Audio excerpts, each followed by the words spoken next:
Halo, selamat datang di channel YouTube kami. Perkenalkan, saya adalah Dokter Ganteng No Name, seorang praktisi kesehatan yang ingin berbagi ilmu dan pengetahuan dengan cara yang mudah dipahami oleh semua orang. Channel ini saya dedikasikan untuk mahasiswa dan pelajar di bidang kesehatan, serta masyarakat umum yang ingin belajar lebih banyak tentang tubuh manusia dan bagaimana ia bekerja. Salah satu topik yang akan kita bahas hari ini adalah tentang adaptasi sel, sebuah mekanisme luar biasa yang memungkinkan sel kita bertahan hidup dalam menghadapi berbagai perubahan lingkungan. Dengan memahami materi ini, saya yakin Anda akan semakin terinspirasi untuk menjaga kesehatan tubuh secara keseluruhan. Di video ini, Anda dapat belajar sambil mendengarkan, sehingga cocok untuk menemani aktivitas harian Anda, seperti belajar, bekerja, atau bahkan bersantai. Saya akan membahas berbagai jenis adaptasi sel, mulai dari atrofi, hipertrofi, hiperplasia, hingga metaplasia dengan gaya penyampaian yang ringan namun informatif. Harapannya, setelah menyimak video ini, Anda tidak hanya memahami konsep dasar adaptasi sel, tetapi juga bisa mengaplikasikan pengetahuan ini dalam kehidupan sehari-hari. Jadi, jangan lupa klik tombol subscribe dan lonceng notifikasi agar Anda tidak ketinggalan konten edukatif lainnya dari saya, Dr. Ganteng No Name. Selamat menyimak dan mari kita belajar bersama.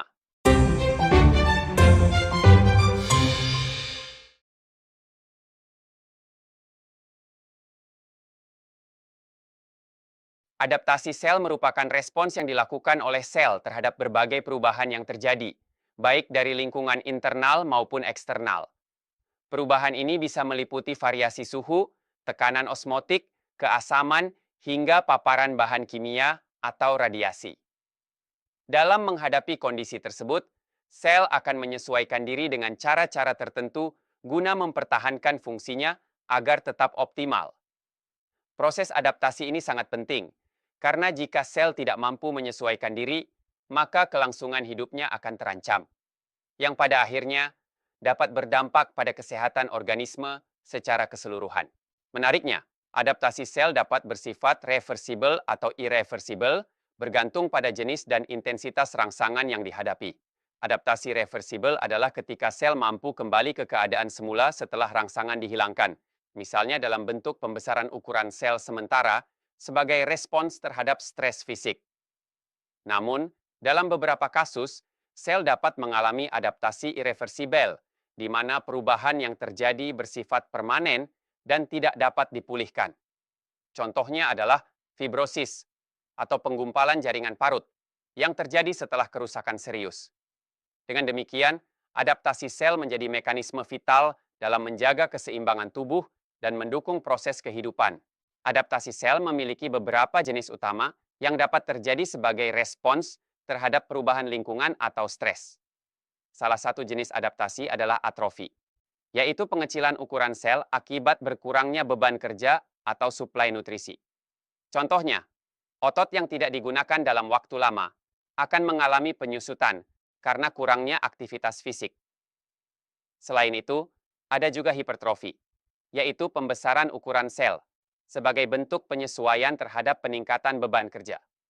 Sebagai contoh, otot jantung dapat mengalami hipertrofi ketika harus bekerja lebih keras akibat tekanan darah tinggi.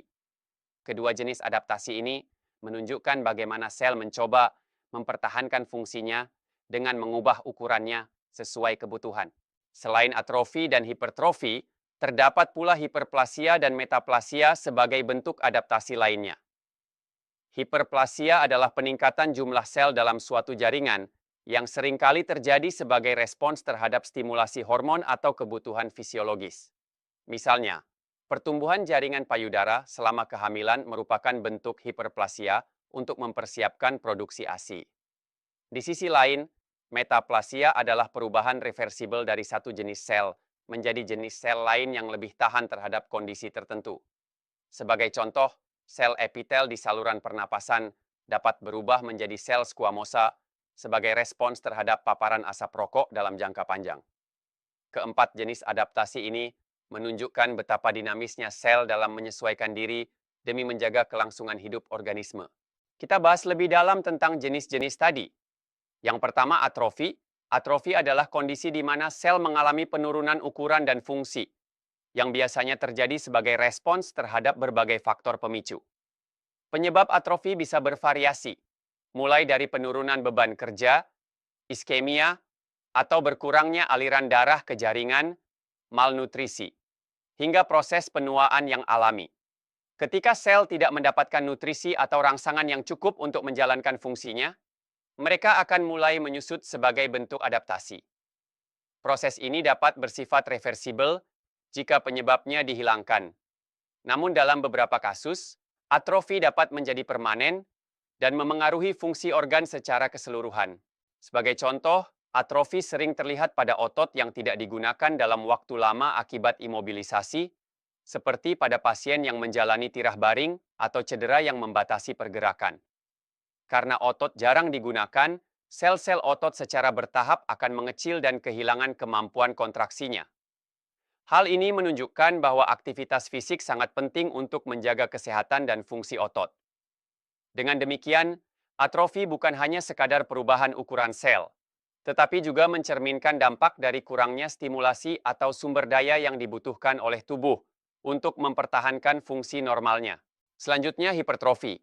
Hipertrofi adalah salah satu bentuk adaptasi sel yang ditandai dengan peningkatan ukuran sel tanpa adanya penambahan jumlah sel. Proses ini terjadi sebagai respons terhadap peningkatan beban kerja atau tekanan yang diterima oleh jaringan tertentu. Dalam hipertrofi, sel-sel yang ada akan membesar untuk menyesuaikan diri dengan kebutuhan fungsional yang lebih tinggi. Hal ini berbeda dengan hiperplasia, di mana penyesuaian dilakukan melalui peningkatan jumlah sel.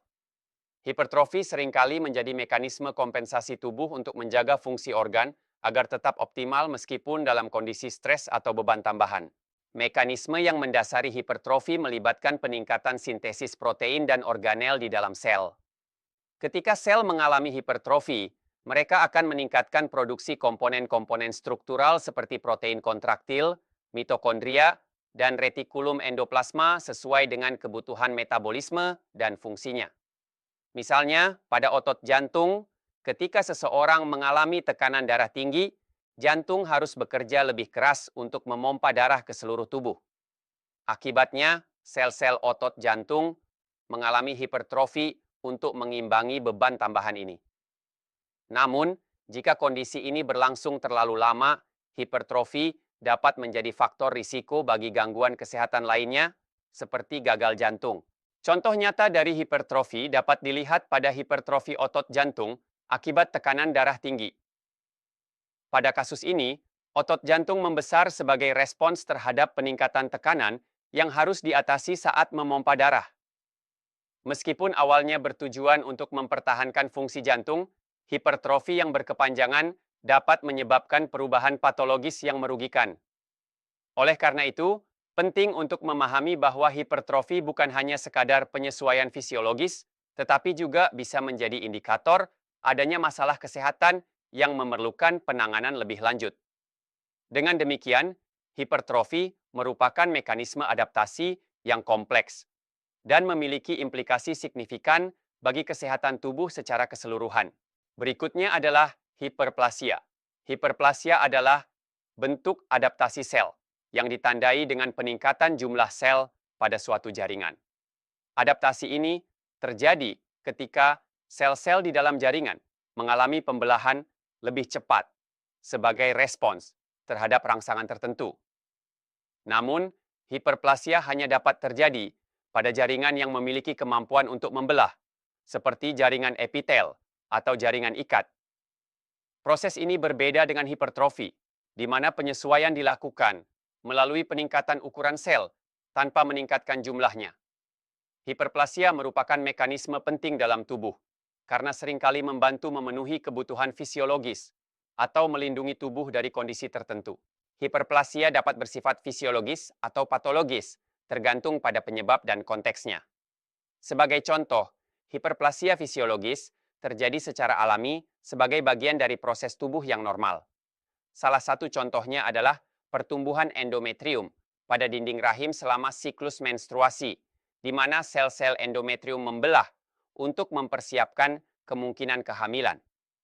Di sisi lain, hiperplasia juga bisa bersifat patologis, yaitu ketika pertumbuhan sel abnormal terjadi sebagai respons terhadap gangguan kesehatan. Contohnya adalah pembesaran kelenjar prostat pada pria lanjut usia, yang dapat menyebabkan masalah seperti kesulitan buang air kecil. Dalam kasus seperti ini, hiperplasia memerlukan penanganan medis untuk mencegah komplikasi lebih lanjut. Meskipun hiperplasia seringkali merupakan respons adaptif yang bermanfaat, ada kalanya proses ini dapat menjadi faktor risiko bagi perkembangan penyakit. Misalnya, dalam beberapa kasus, hiperplasia patologis dapat berkembang menjadi kondisi prakanker jika tidak ditangani dengan baik. Oleh karena itu, penting untuk memahami bahwa hiperplasia bukan hanya sekadar peningkatan jumlah sel, tetapi juga mencerminkan interaksi kompleks antara faktor internal dan eksternal tubuh. Dengan pemahaman ini, kita dapat lebih mengenali gejala-gejala yang mungkin memerlukan perhatian medis guna menjaga kesehatan secara keseluruhan. Dan yang terakhir adalah metaplasia. Metaplasia adalah proses perubahan reversibel, di mana satu jenis sel berubah menjadi jenis sel lain yang lebih tahan terhadap kondisi stres tertentu. Proses ini merupakan bentuk adaptasi seluler yang terjadi sebagai respons terhadap tekanan atau rangsangan kronis yang berlangsung dalam jangka waktu lama. Metaplasia bukanlah kondisi permanen, melainkan mekanisme pertahanan tubuh untuk melindungi jaringan dari kerusakan lebih lanjut. Namun, meskipun bersifat reversibel, metaplasia dapat menjadi tanda adanya gangguan yang memerlukan perhatian jika penyebabnya tidak segera dihilangkan. Salah satu contoh umum dari metaplasia adalah perubahan epitel bronkus pada saluran pernapasan.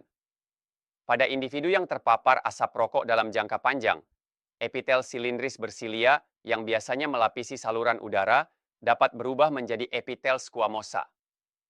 Epitel squamosa lebih tahan terhadap iritasi dan kerusakan dibandingkan dengan epitel silindris bersilia, sehingga perubahan ini bertujuan untuk melindungi jaringan dari dampak buruk asap rokok. Meskipun demikian, perubahan ini juga mengurangi fungsi normal epitel silindris, seperti kemampuan membersihkan partikel asing dari saluran napas menggunakan silia yang dapat meningkatkan risiko infeksi atau gangguan pernapasan lainnya. Meskipun metaplasia seringkali terjadi sebagai mekanisme perlindungan, kondisi ini dapat menjadi sinyal peringatan bagi kesehatan. Jika paparan terhadap faktor pemicu, seperti asap rokok, bahan kimia, atau iritasi kronis lainnya, tidak dihentikan, metaplasia dapat berkembang menjadi displasia. Displasia adalah tahap prakanker di mana sel-sel mulai kehilangan kontrol pertumbuhan normalnya. Oleh karena itu, deteksi dini dan penghapusan faktor pemicu sangat penting untuk mencegah perkembangan kondisi yang lebih serius. Dalam banyak kasus, metaplasia dapat kembali normal jika penyebabnya dihilangkan, menunjukkan betapa dinamisnya sel dalam menyesuaikan diri dengan lingkungan. Secara keseluruhan, metaplasia adalah salah satu cara tubuh beradaptasi dengan tekanan lingkungan yang terus-menerus. Meskipun awalnya bertujuan untuk melindungi jaringan dari kerusakan, proses ini juga memiliki risiko jika dibiarkan tanpa penanganan. Penting bagi kita untuk memahami bahwa perubahan seluler seperti metaplasia seringkali mencerminkan dampak dari gaya hidup atau paparan lingkungan tertentu. Dengan mengenali tanda-tandanya dan mengambil langkah-langkah pencegahan, seperti menghindari asap rokok atau menjaga kesehatan secara umum, kita dapat membantu tubuh menjaga keseimbangan dan mencegah komplikasi yang lebih serius di masa depan.